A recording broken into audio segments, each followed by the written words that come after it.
to Game Soup with Chloe and Kayla. This is a game design podcast where we throw ideas in a pot and see what's cooking. I'm Kayla, and I'm joined as ever by Chloe, and we're going to the moon. The moon? This doesn't put past me first. That's right. If we get 2 more patrons, we're gonna get in a big rocket and we're gonna go straight to the moon. The atom is free entirely by us two. As maybe apparent, I've been in a bit of a fibro fatigue flare, so I've been very loopy. But in that time, I've hyper focused on a lot of writing, so I have got in first drafts of all of my Met Gritter writing and the first draft of A Fistful of Stars. Nice. Is there any mice in your mech critter? I mean, I'd hope so. Is there any mice in your fistful of stars? oh, what did I include? Any Cheeky little shout outs or cross references because I was doing stuff at the same time? Nah, I think there was one point where I thought about it or thought about maybe alluding to something else I'd wrote, and I don't know, I think it's because this is not a thing that I am like the overall... Yeah, you are not the be all and end all. Yeah, because I'm not the producer of this title. I'm just a writer. And because it feels like a thing I'm not so much writing for me. As in, like, I'm not the one who decide who has the final say on anything. So, like, I don't feel as compelled to do cute references. There's something I've written in Met Gritter, though, which anything I talk about in this, like I say, I've submitted a first draft. All subject to change, yeah. Yeah, everything's subject to change. With A Fistful of Stars, my only role on this project is writing. So I'll presumably have some back and forth around, like, editing and revisions and stuff. But, like, I'm actually quite close to, depending on the pace and stuff of that, and then maybe some final approval of, like, later things when, like, art and layout comes in. Like, I'm close to actually done with my part of that project. Whereas with Met Gritter, because I'm, like, co-creator, I've finished the first draft of my writing of all of the right stuff I need to write. When Laurie's finished all of his stuff he needs to write, there'll be an element of like combining it in an overall manuscript, which will be some more writing. There will then also be like the editing back and forth. There'll be stuff of like, you know, approving or making suggestions around art direction. And then like I'm also like the penultimate step in the Met Gritter chain. Because even if I might be done with writing, which I'm not going to be done with it because there'll be more editing and stuff on Met Gritter, I think, because of it being a co-creation between two writers rather than having a singular writing vision. But after all of that... yeah, but then once that is done, I am also the layout person on Met Gritter. Oh my god. Which is a way further job down the line. I'm looking forward to that when it's ready. But it's, you know, I'm more... at a pause. But it's you know, I think I've talked, a bit before on like, oh yeah, all of the writing I'm doing right now is focused on these 2 big projects because they're things of like deadlines, loose or hard deadlines. Yeah. And so anytime we've brought up an idea, even that I've been compelled by, I've been like, I'm not touching any new ideas now. I think the hyper focusing on writing while in a mix of pain and tiredness was probably not actually good for my mindset. I think it's probably I think it's probably a good phase to be coming out of, so I don't think I'm going to dive into any new writing projects, to be clear. But it means, you know, I'll take a bit of a sort of rest and try and like feel like I'm not working so hard, because I think I just ended up working quite hard in the last 2 weeks. Even working hard mentally, if not physically. But they're all interlinked and shit. Yeah. But like, yeah, it means I in theory, ideas are there for the taking. The only current idea I've done any writing for, not recently, but just like ideas I have that are at a working project thing is like Asphodel FC, which I got to a sort of like pause point. But like that would in theory be the only in progress thing I could pick up. Anything else I start working on in the next month or so will be a semi brand new idea. And that's kind of exciting, right? Yeah.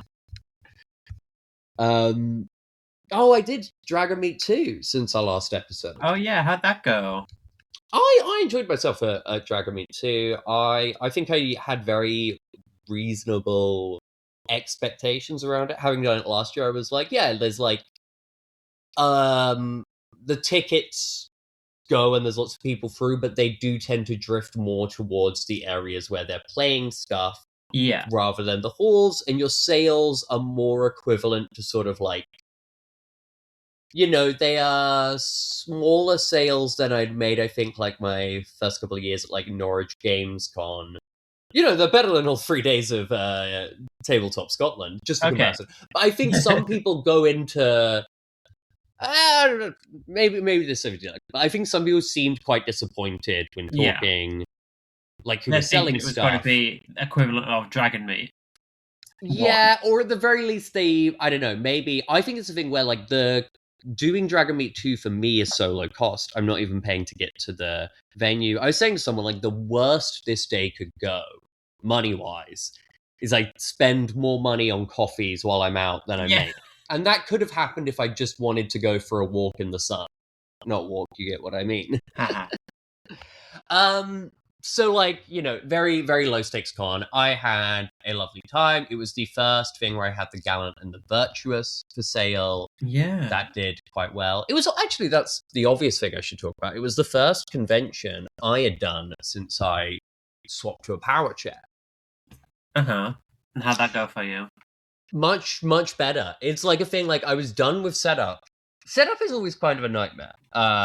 Because I often feel very rushed in it. But the thing I ended up realizing here is I'm like, yeah, part of that feeling of being rushed is because I show up and because I've had to push myself large parts of the way with a heavy suitcase. I'm exhausted by the time I show up. So then everything feels high stakes and I'm more likely to make decisions that are impaired by stress and make pain and exhaustion worse. Even with having a wheelchair, that was the case.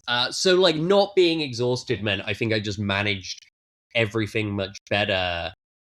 And, like being able to take breaks was even simpler. Because obviously, if I took a break at UK with a manual chair at any kind of convention, there's this thing of, like, cool, to have a break and circle around the con, I've got to push you still myself. have to push yourself away from the table, even if you're just going to sit in the coffee shop. Yeah. It's better if it's flat, which the interior of convention sites usually was. But, like, yeah, it's just much, much better. I think I've sometimes complained, and there's part of me that never knows how much this complaint is stress-induced and, coming from a place of anxiety. But I've often said I feel like people, it can be harder to sell in a wheelchair because of an eye level difference. Whereas with an electric chair, I'm essentially, like, at an eye line of a person who's 5'2", which is a height people are. So yeah, you like the ramp to sit behind the table, so you can be like at 6 foot. Like a Dragon Me Prime, because Luke, who was on our stall, had a tall stool. I was using that sometimes. Yeah. But it didn't have the greatest back support. I just think in this case, this is the thing where I'm like, also maybe I wasn't physically exhausted, I wasn't in pain. And also, like, I don't know, if anyone is a newsletter reader of mine and or blog reader of mine and saw my year in review, I kind of realized, like, I'd been a bit, like, lost perspective when it came to conventions. So some of it may just be, like, I wasn't dealing with that, so I was in a much... But, like, I had a very good time. I have a question for you, actually. It's still on the topic of games. At a convention, when you are selling your own books, if someone is picking up a book and reading through it, what percentage of pages of the book do they get through before, in your mind, it is rude of them not to buy this? Oh, I mean, they pick up the book and I immediately go off my little sales pitch. Oh, it's a game about goblins, blah, blah, blah, blah, blah. But I think after I've done that entire pitch, it's still 50-50 if they're gonna buy it or not. And, like, I'm not expecting everyone to have eidetic memory and be, like, taking photographs of the game in their brain or whatever. I don't think it's rude at all, even if they've picked it up, looked at every page, and like listened to my whole spiel. If they just say, "Okay, yeah, I'll have a crack with my friends, and we'll see if we come back later," and then they don't come back, whatever. I am surprised you're not bothered by someone reading an entire book. Would not be bothered by that. I mean, if they're sitting there for half an hour and reading the entire thing, I'm thinking, yeah, we're not a library, bud. But that's Okay, never yeah, happened to me that's the before. situation I'm talking. Or someone getting like 80% in a deep read while you're broadly like talking to them or continuing that. Yeah. I mean, I guess it's rude, but I don't think that would ever happen. And then I'm this is saying when it has Kayla happened. says, "Oh yeah, that happened to me this weekend." It happened to me this weekend at 80. I had someone once. The big thing that was my turning point on deciding to never bring Transgender Deathmatch Legend to conventions again was someone reading the entire book and then just walking away. Taking the book and walking away. No, they put it back, but they just had fully just read through an entire book in detail in front of me and then walked away without giving me anything for that. I mean, what are you expecting? Like, put a pound on the table, right? I'm not buying the book, but I've read it, so I'm gonna like. I'd expect you to understand that if you're not going to buy a book, it is rude to read it front to back. I'm aware that, once again, I am asking nerds to have some, like, kind of, like, maybe rudimentary, elementary level social skills, but... Well, that's a step too far, darling.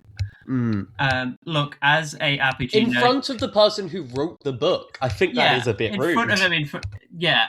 Look, as a person who got into RPG design exclusively through pirating books, like... This is not me going on some anti-piracy thing. Like, I had a semi, like... I asked this question on Blue Sky and got a sort of, like, sarky response that I thought was unnecessarily... It's Blue Sky, you're gonna get that. Where I'm like, this is not me saying, like, some anti-piracy thing, or saying that people owe me money. I'm just saying I think it's rude to read something a person is selling in front of them with no intention of buying it. I'm not saying that should be illegal. I'm saying I think it's rude. Yeah. I mean, this is a crazy thing, because you were broadly disbelieving of that happening. No, I believe it happens, but like it's never happened to me, so it doesn't affect me. If it happened to you, how far into a book do you think would you go before you're like, I feel this is rude? They've maybe flipped through about 20 pages and I'm like, so what do you think? You gonna go for it today? And then if they kept reading, I'd be like, can I get you anything? Like, be slightly more like actively aggressive. But like, yeah, I mean, like 20 pages for my zines is like most of the book, if not more than most of the book. But like for tournament, I can get it because it's pretty dense text and like, yeah, but. It's also, I guess, the thing of, like, someone standing, reading. Like, they are also blocking other people from getting to the stall. Okay. Yeah, this is why I'm like, it's not an anti-piracy thing, it's more me being just like, I think it's failing to have an understanding that a trader is doing a job. They're not hanging out, and they're not your friend. Oh, well, that's a whole different conversation. But no, I think they are connected to me, which is why I asked my housemate on this, who's not really in RPGs, but they were like 10 pages in, and I'm like, damn, I think that's very... I'll let people sort of skim through. Yeah, it's also a difference if I can see a difference between reading and skimming. Yeah, if you're just flipping through pages, go mad. But if you're like actually standing there and reading every word... Yeah, I think if you're flipping through pages for over 15 minutes, there's a degree where I'm like, you know, you are blocking other people from a busier cons. That's more rude than something like Dragon Meat 2, where it was like a very gentle pace. But at a busier con, I'd be like, even at a flick through, can you understand that, like, I'm doing a job that the success of which does depend on me getting to speak to more people in a more time. But that's more about time spent rather than, like, percentage of reading. Yeah. Anyway, you had a game idea. Yeah. We've been talking about TTRPGs. This is on topic enough. Sure. So in Newcastle, in Granger Market, it's a little indoor market. They have had this vintage clothing shop called the Yesterday Society for at least 10 years since I've been in Newcastle. And back when I was a film student, I was like, oh yeah, the Yesterday Society, that'd be a good name for a movie. But what's the Yesterday Society RPG? Yeah, I like searched Yesterday Society just to see if like is this a thing that has been taken in any other media because it seems so obviously fun. So like this is very logically about time travel in some way, right? Yeah. See, So like my mind is like one way is just like it's time travel tourism. I can see that. I think because it's put the idea of the vintage clothing shop into my head, it's giving me the idea of you are the support staff for the people who are going back in time. Like you are the cloth maker, you are the document forger, whatever. I think these ideas could combine, where it's Yeah. like you are the staff You are the staff of the time of travel, a time travel tourism agency, which yes would include your stuff like maybe you have like resource management stuff between time travel trips that is about like forging documents, doing research, identifying like historical hotspots, and then you're also like tour guides when you go back. And so like I think maybe like a downtime session is like all of the little management stuff you can do in whatever way, and then like the actual meat and potatoes scene by scene play is yeah. like you doing an individual tour and rolling for troubles. Like one of the tourists walks off. Someone tries to start a paradox. You have to deal with an actual time travel criminal who shows up, and you're like, yeah, I'm really just a tour guy. Yeah, I'm not. But that guy sure is trying to discover nuclear power 2 centuries early. Yeah. What kind of? I feel like this feels maybe like a sort of forged in the dark PBTA kind of thing. Yeah, it's a pretty like cutesy. I think it goes for cozy vibes, but then obviously you can do all the sort of nasty stuff that goes with that. I think it is PBTA. Yeah, PBTA. The reason I'm thinking Forged in the Dark, like probably part way between, but would just be bringing some stuff like downtime into PBTA. Yeah, I don't know if you go for like cozy. I feel like I feel like cozy is now borderline like off-putting to enough a percentage of people. I wouldn't say. I think it would be like Doctor Who episode where they go back in time and end up in her antics. I think it would be like you definitely say like this is broadly like slice of life. Yeah. But like with a a sci-fi twist. But also, like depending on how you wanted to write it, you could maybe do like, oh, what if the Yesterday Society is fucked? Oh no, I don't think it's like corrupt or anything, and you're forcing the timelines so that the Yesterday Society becomes the kings of Earth, or anything like that. Or like even if they're just like they're mean to their employees. I think it's a nice place to work at, but you do have to deal with some shit.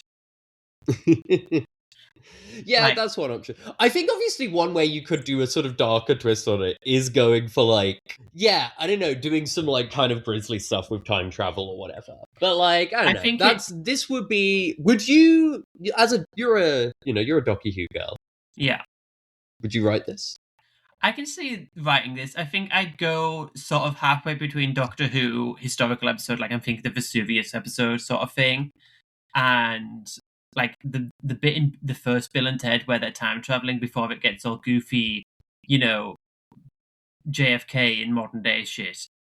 I think to some extent, like the tone I'm imagining is what if Doctor Who was also a workplace sitcom?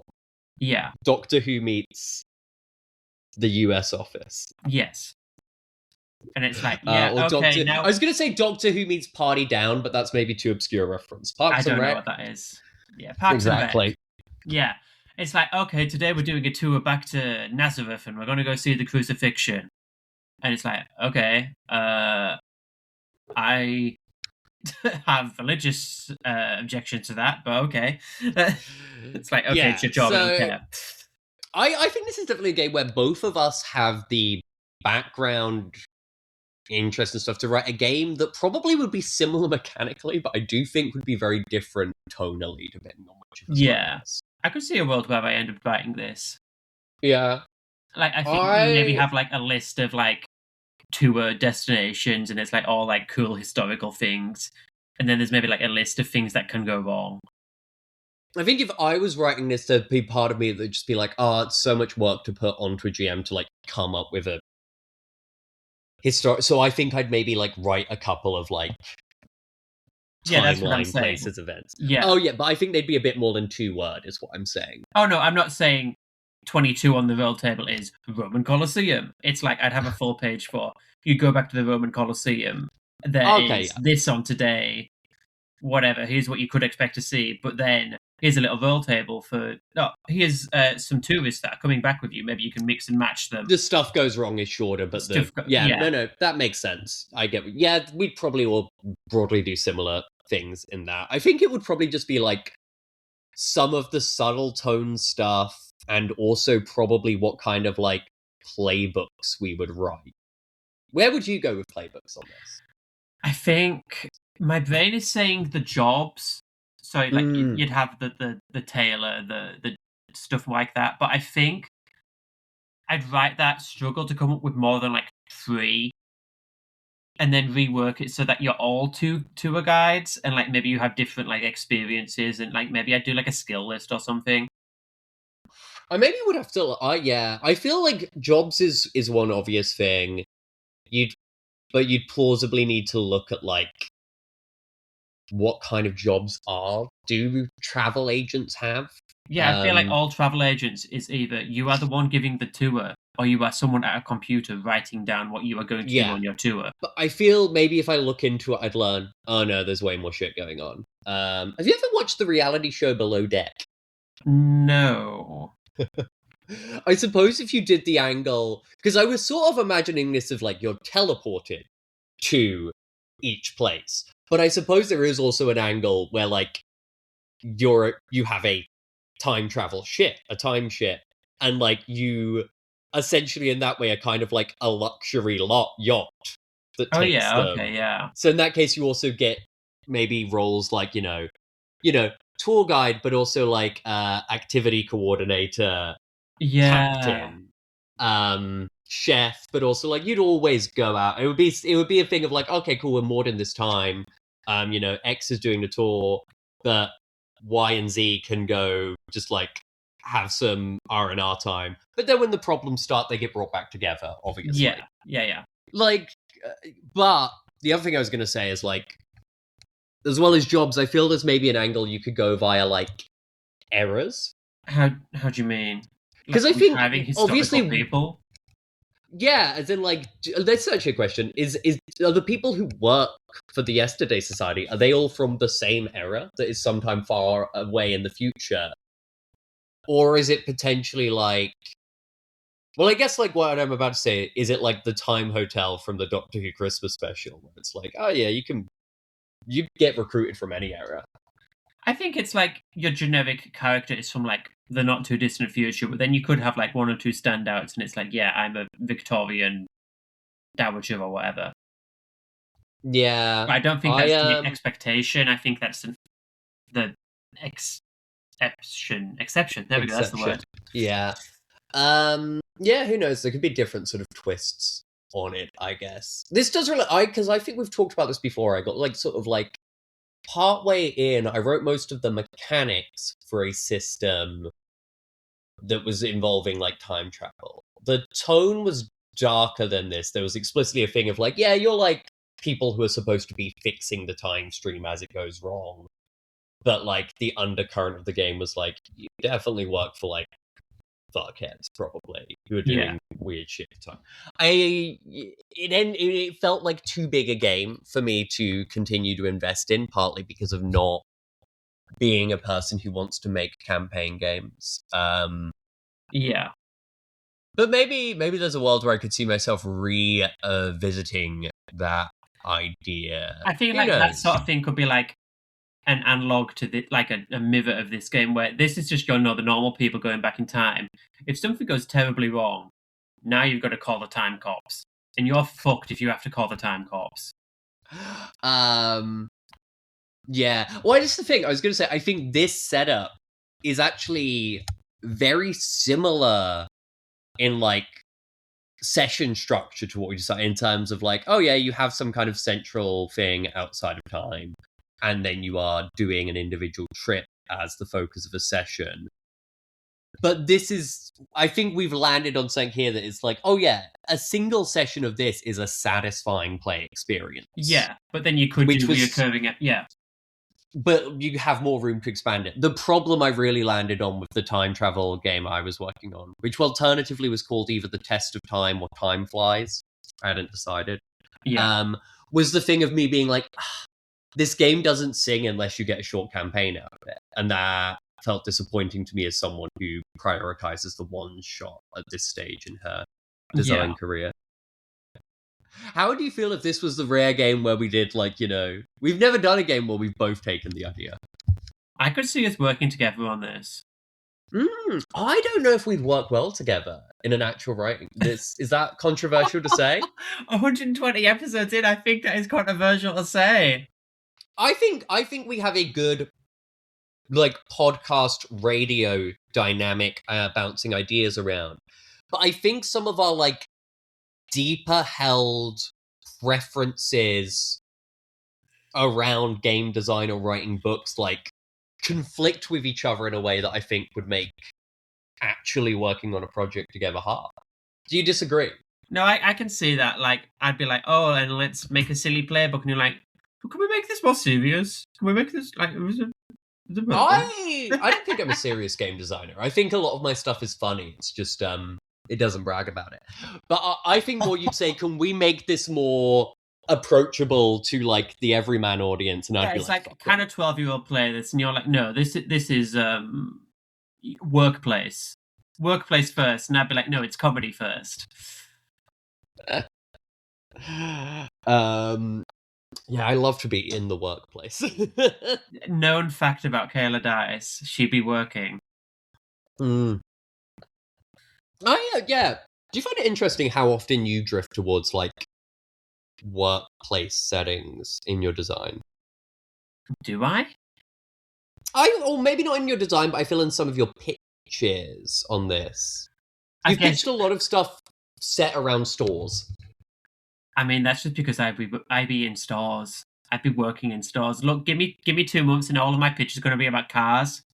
Damn, that's you're gonna have to start like choosing your current day job based on like what's gonna give you the most interesting, almost marketable games. Yeah, look, give me 10 years, I'll be a goblin. All right, I'll be a wizard in a tower.